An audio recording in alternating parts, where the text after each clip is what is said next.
পাকিস্তানি একজন মুসলিম যুবক, সে সব সময় অ্যাডাল্ট ভিডিও দেখতো। তার এই গুনাহের কারণে তার কি করুণ পরিণতি হয়েছিল, আপনি যদি এটা শুনেন আপনার কলিজাটা কেঁপে উঠবে, আপনি আপনার নিজেকে ধরে রাখতে পারবেন না। ওই যুবক অ্যাডাল্ট ভিডিওর প্রতি এত পরিমাণে অ্যাডিক্টেড ছিল, সে অ্যাডাল্ট ভিডিও দেখার জন্য বড় একটা অ্যাডাল্ট সাইট থেকে অনেক টাকা খরচ করে সে লাইফ টাইমের সাবস্ক্রিপশন কিনেছিল এবং সেই ওয়েবসাইটের অ্যাক্সেস সে তার নিজের বন্ধু বান্ধবকেও দিয়েছিল। সে তার সকল বন্ধু বান্ধবকে নিয়ে অ্যাডাল্ট ভিডিও দেখতো। ঘটনাক্রমে একদিন যুবক ভয়ঙ্কর গাড়ি অ্যাক্সিডেন্ট করে মৃত্যুবরণ করলো। তার লাশটা যখন বাড়িতে নিয়ে আসা হলো, এলাকার মানুষ তার লাশ দেখতেছে, অনেকে বলতেছে এই ছেলে তো নামাজ পড়তো, এই ছেলে তো রোজা রাখতো, এই ছেলেটা ভালো ছিল, কিন্তু তার ভিতরে এত ভয়ঙ্কর একটা গুনাহ যে ছিল এটা তার বন্ধু বান্ধব ছাড়া অন্য কেউ জানতো না। সকলে মিলে তাকে দাফন করে যখন বাড়িতে চলে আসলো, ওই ছেলের মা গভীর রাত্রে মোনাজাতে আল্লাহর কাছে দোয়া করতেছিল, আল্লাহ আমার ছেলে যদি কোনো ভুল করে থাকে তুমি আমার ছেলেকে ক্ষমা করে দাও, আমার ছেলের কোনো গুনাহের কারণে তুমি তাকে জাহান্নামে দিও না, তার কবরটাকে জান্নাতের টুকরা বানায় দাও। দোয়া করতে করতে মা এক পর্যায়ে ঘুমিয়ে পড়লো। মা যখন ঘুমিয়ে পড়লো, তিনি স্বপ্নে ভয়ঙ্কর একটা দৃশ্য দেখলেন। তিনি দেখতেছে তার ছেলের কবরে আল্লাহ পাক জাহান্নাম থেকে কিছু ফেরেশতা নিযুক্ত করলেন এবং ওই ফেরেশতাদের হাতে বড় বড় কিছু কুড়াল, যে কুড়াল দিয়ে সকল ফেরেশতারা মিলে একসাথে তার ছেলের শরীরে আঘাত করতেছে।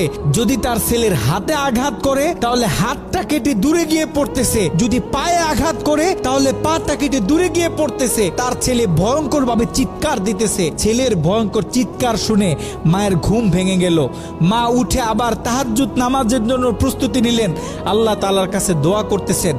দ্বিতীয় দিন গভীর রাতে যখন মা ঘুমিয়ে পড়লেন, তিনি দ্বিতীয় দিন আরো ভয়ঙ্কর চিত্র দেখলেন, যেখানে প্রথম দিন 8 থেকে 10 জন ফেরেশতা দিয়ে আল্লাহ পাক তার ছেলের উপর আযাব দিতেছিলেন, সেখানে দ্বিতীয় দিন 30 থেকে 40 জন জাহান্নামী ফেরেশতারা তার ছেলের উপর আযাব দিতেছিল। তার মা আরো ভয় পেয়ে গেল। তৃতীয় দিন গভীর রাতে ওই ছেলের মা যখন আবার ঘুমিয়ে পড়লো, তৃতীয় দিন তিনি খেয়াল করলেন 50 থেকে 60 জন জাহান্নামী ফেরেশতারা তার ছেলের উপর আযাব দিতেছে, তার ছেলের উপর আক্রমণ করতেছে, তার ছেলে ভয়ঙ্কর ভাবে চিৎকার দিতেছে। দিন যত বাড়তেছে আল্লাহ পাক জাহান্নাম থেকে তত বেশি ফেরেশতা তার ছেলের উপর নিযুক্ত করতেছে।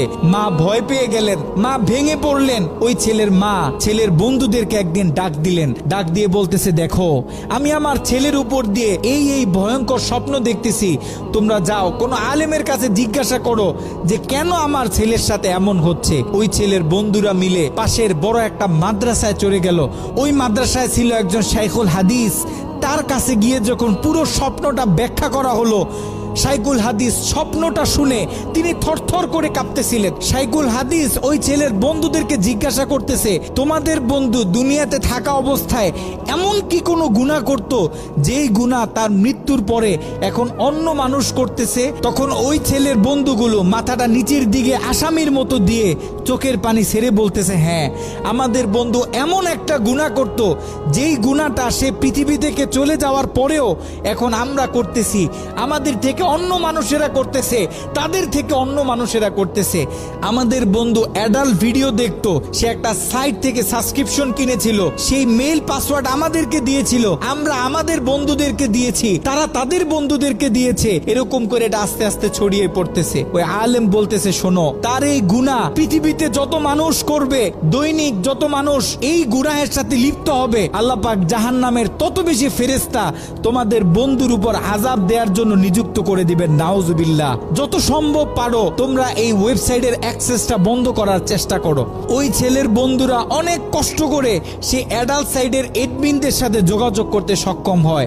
তারা সেই এডমিনদেরকে জানায়, এই অ্যাকাউন্টের যে মালিক সে গত কয়েকদিন আগে মারা গেছে, আমরা চাই এই অ্যাকাউন্টটা চিরদিনের জন্য বন্ধ করে দেয়া হোক। কিন্তু সেই এডমিন প্যানেল থেকে সেই ছেলের বন্ধুদেরকে জানানো হলো যে এটা কঠিন কালেও সম্ভব না, কারণ আমাদের থেকে যারা লাইফ টাইম সাবস্ক্রিপশন নেয় তারা হচ্ছে আমাদের প্রিমিয়াম কাস্টমার।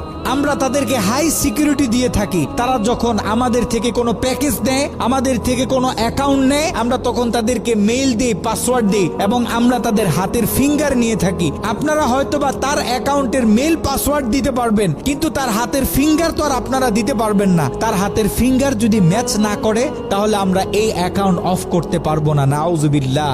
একটু চিন্তা করে দেখেন, ওই ছেলের রেখে যাওয়া অ্যাকাউন্ট থেকে যত মানুষ খারাপ কাজে লিপ্ত হবে, যত মানুষ পর্ন ভিডিও দেখবে, তত গুনাহ তার আমল নামায় যেতে থাকবে।